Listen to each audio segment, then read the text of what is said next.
Welcome to Our Girl Relationships. We talk about the problems people face in their day-to-day lives. Let's start with the video. I am 28 years old and I haven't seen or spoken to my sister for the past 8 years because she refused to meet with me. Every time I have invited her over, called her, or texted her, she has ignored my messages and invitations. As a matter of fact, she has ignored me as a whole. I stopped trying after she ignored me for the first 3 years. This whole ignoring me bit became prevalent after she moved out to LA because of a job opportunity she got. It was like the moment I was out of sight, I was also out of mind for her. She got married and I was not invited. I heard about the wedding and the stories from my parents, and when I dropped by for Christmas dinner, which she refused to attend because I was coming over. Now, you might be thinking that because she's going so above and beyond to avoid me, it must be because of something severe that I have done, right? Well, the truth is far from that. When I was 20 years old and my sister was 24, while she was leaving for LA, I was staying back with my parents, helping them with the business that we had. We run a family business, and during that time, it was a bit of a difficult year. Because I was choosing to stay back and stay poor, according to her words, my sister decided to not hang out with me anymore. I eventually got enrolled in a skills class and a business management class just to help my parents better, and by the time I was done with my classes, my parents had recovered from the trouble that they were facing in the business. So I was off doing my own thing. But as I was a broke college student from a hillbilly town, her words, she was embarrassed to be seen with me and did not want anything to do with me, which led to this 8 years of the Cold War, where she went out of her way to avoid me. The reason I'm making this post today is that I find it ironic how the turntables have turned. You see, my sister recently got a divorce. The wedding that I was not invited to? Yeah, well, that one did not last long enough, and that is because my ex-brother-in-law figured out that my sister is a gold digger. What a shocker, right? Well, not really. If you had the opportunity to see her social media, you would see that she is all about that money and designer brands. Anything that would gain the tiniest amount of popularity, she would want to have it immediately. This habit of hers has been a constant since she was 16, and I remember it vividly. So her gold-digging accusation may have been a surprise to my whole family, but it is not a surprise to me. But since then, she has gotten a divorce and has made her return to her hometown. Once she returned, we met over a family dinner just a few days ago, and she was way too sweet with me. Actually, sweet would not be the right word. The right word would be buttering. She was buttering me up well. She was pretending like she hadn't ignored me for 8 years because she thought I was poor. She was all smiling and happy and touchy with me, like she had not said the meanest things she could have said to our parents about me when she did not know I was around. The coldness I presented was very obvious to anyone around us, which resulted in Mom chastising me and telling me to behave and to be nice to my sister because her husband has kicked her out based on false accusations and she could use my support. Dad isn't a man of many words, but he too nodded along with Mom and told me that I should stick by the family. I could not tolerate the hypocrisy because when my sister Dearest decided to ignore my existence and call me dirt cheap, hillbilly, poor, and other things along those lines, these two people simply tolerated those words and told me to be the bigger person because obviously my sister did not mean it. It was astounding seeing them tell me to be by my family when the same family did not choose to be with me while one of the members was ostracizing me. So I said it. I said that I have no intention of being nice to someone who had been ignoring me for the past 8 years because I am poor and cheap. My sister rolled her eyes at me and told me that she was just saying what was true because when I was younger, I was a poor and hillbilly-looking person in comparison to her. I laughed and said that if I am a redneck, then so is she, because deep under those Gucci and Prada that she is carrying on her, she is just as redneck as I am. She looked offended, and I still can't stop laughing whenever I remember her fuming face. My mom jumped to her defense, telling me that what I am saying is absolutely out of line and not necessary, because why must I call her that? I should be respectful to her emotional needs. I told Mom that she is being disrespectful to not just me, but to the whole family, because while we are farmers and have agro-based business, that does not make us hillbillies or rednecks. And she cannot pretend that she is better than us just because she went to LA and got herself a nice tan and luxury clothes. That shut Mom up real quick. Dad told me off, saying that he will not tolerate me disrespecting his daughter under his roof, which made me even madder because I am his daughter too, and she disrespected me first for 8 years, and nobody bothered telling her off because she is the favorite, and they are taking her side. Dad defended himself, saying that he is not taking any sides and is just stating how things are, and I told him that by stating things as they are in his opinion, he has already made it obvious whose side he is taking. That led to another chaotic screaming match where my mom called me a mean and ungrateful child. Dad told me to leave the house and never returned. My sister told me that I will never be as classy and as nice as her, and I am just jealous that while she gets to look pretty and be pretty, I am stuck being this ugly girl. I listened to everything that they said, and I told them off individually, reminding both of my parents that I chose to not follow my dreams when I could just help them out at the farm, while my sister dearest up and left.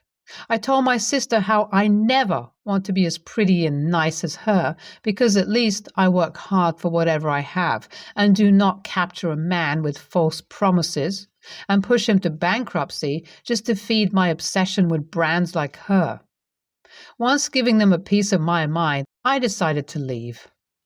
I have always tried to put my family over me because I wanted to keep the family together, but that dinner made me realize that the whole thing is a farce, and they were just seeing me as a doormat because I am simply convenient.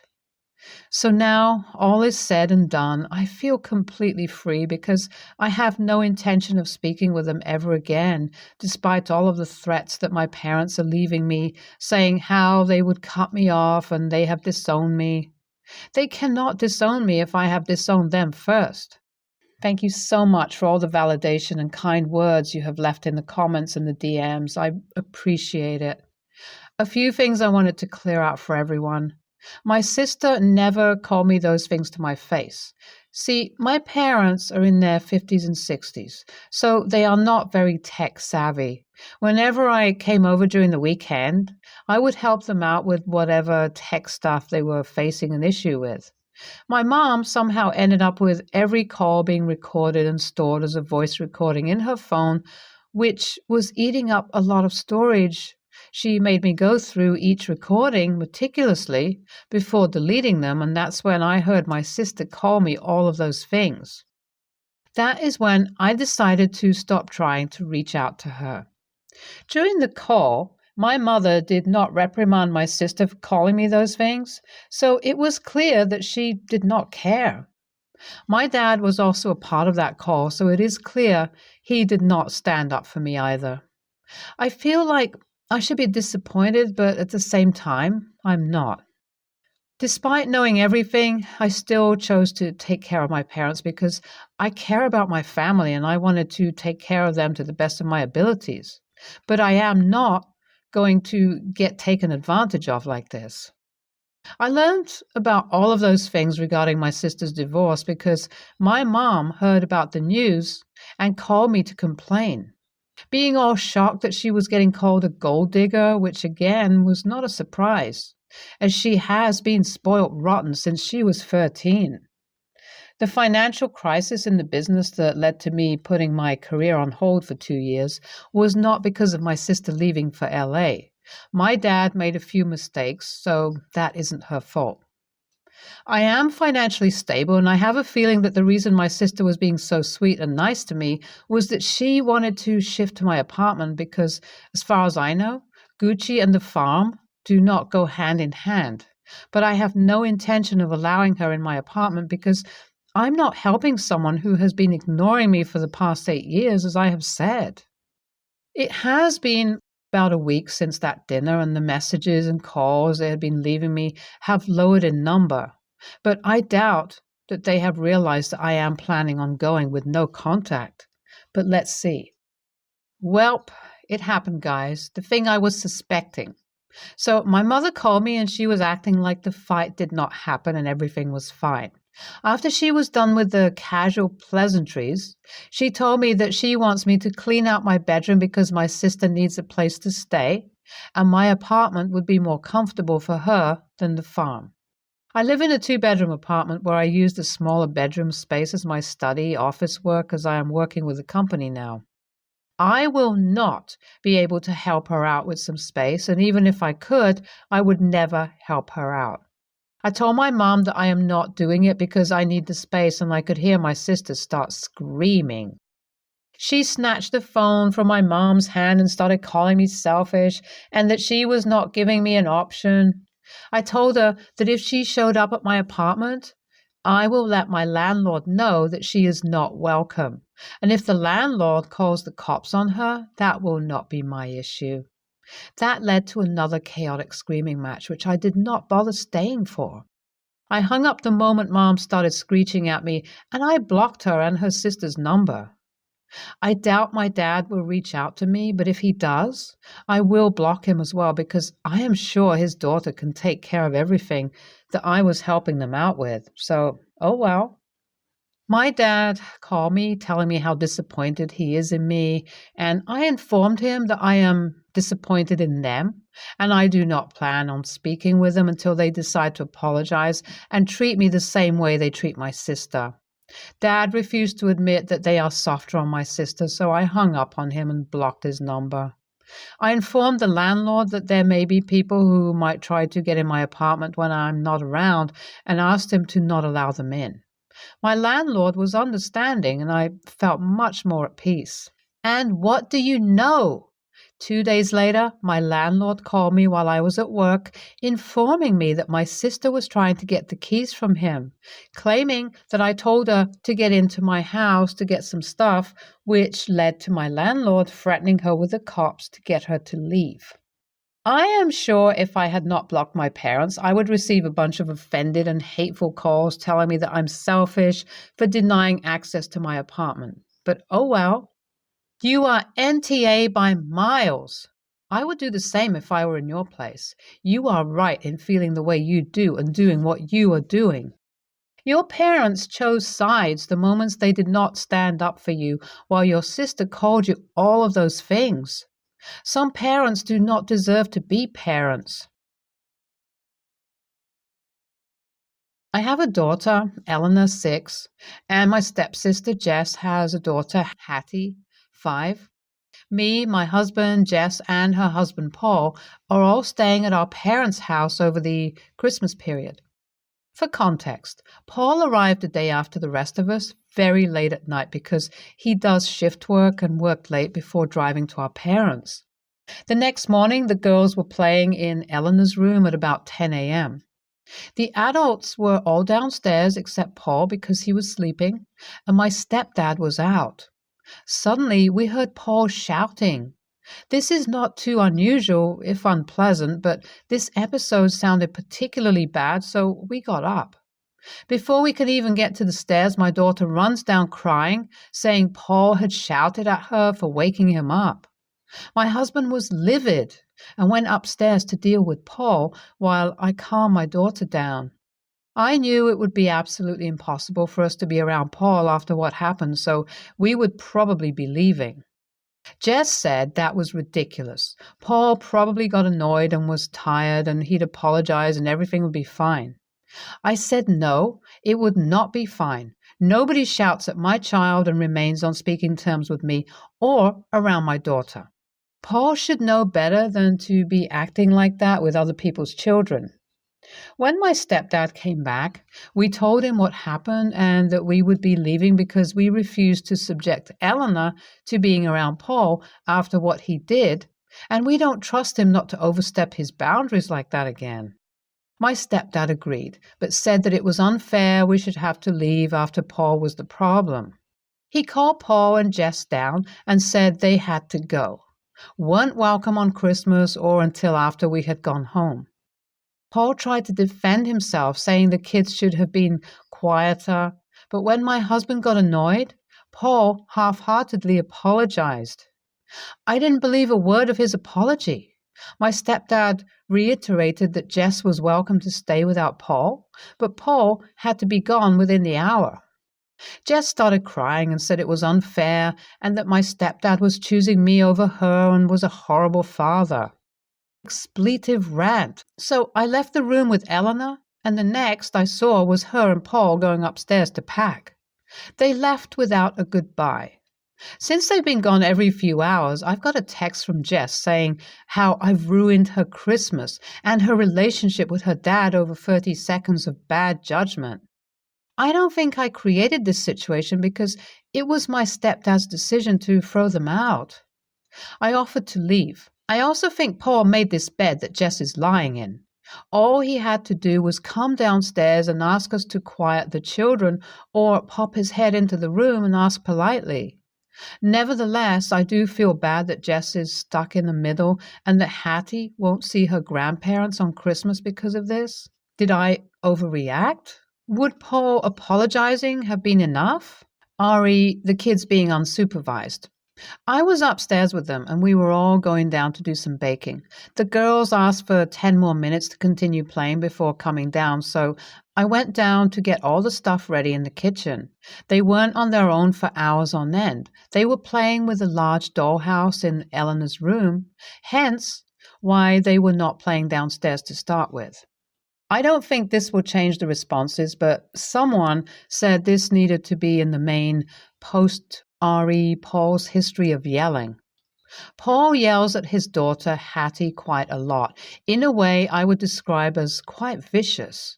We have all been made uncomfortable by Paul's outbursts, and more than once I've had to bite my tongue because I just think his conduct is unacceptable. But I do because he and Jess are the parents. Maybe I did overreact, but imagining him shouting at my daughter the way I've seen him shout at his made me sick and angry. NTA. A 5-year-old and a 6-year-old are going to make noise playing together. It was 10 a.m., not 1 a.m., so I failed to see why anyone should have gotten angry about it. I'm stuck on the part where you say Paul shouting is unpleasant but not unusual. That's an issue. If your brother-in-law is shouting at his kid enough for it to be a normal thing, there's something wrong there. She's 5. Her dad shouting at her shouldn't be the norm. Good for you for standing up for your kid and your family. Paul has absolutely no business shouting at your daughter for playing. She's 6. Honestly, I'd say that, short of causing bodily harm to his daughter, he should never be yelling at someone else's kid. You didn't demand they get kicked out. You told your family that as a result of your brother-in-law's inappropriate behavior, you would leave, so your daughter wasn't subjected to it anymore. Your stepdad obviously agrees that Paul was out of line, otherwise he wouldn't have asked you to stay and Paul to leave. I have a feeling this shouting thing happens often, otherwise I don't see why your stepdad would have asked Paul to leave. Literally, WTF are these comments? No, NTA in any way, shape, or form, but he works night shift. Cool story, bro. Lots of people manage to work night shift without screaming at their own children and other people's children in somebody else's home. Anyone calling you an AH is a big OLAH themselves. Anyone calling you an AH is a big old AH themselves. Having a justifiable reason to be frustrated doesn't mean screaming at children is suddenly something everyone uncomfortably turns a blind eye to. Working night shift doesn't actually mean several family units have to walk on eggshells to avoid your predictable wrath. Your bill can grow the frick up. Or his whole family can get used to being excluded for his poor behavior. Such is life. You are going to remove your family from an uncomfortable and inappropriate situation which the hosts understood, but insisted on throwing out the problematic person instead. NTA, NTA, NTA. NTA, shouting at kids is abusive and not okay. You are not responsible for how your stepdad handled it. No one ruined anyone's Christmas. Even the Grinch learned that other people's Christmas experiences were not his to control. In future, it might help to ensure that Paul and Jess understand what kind of behaviors are acceptable and not acceptable, and to give them a chance if they genuinely seem to understand and commit to acceptable behavior. Sorry to hear you and your family had an unhealthy surprise, disappointment, guilt, and confusion at your get-together.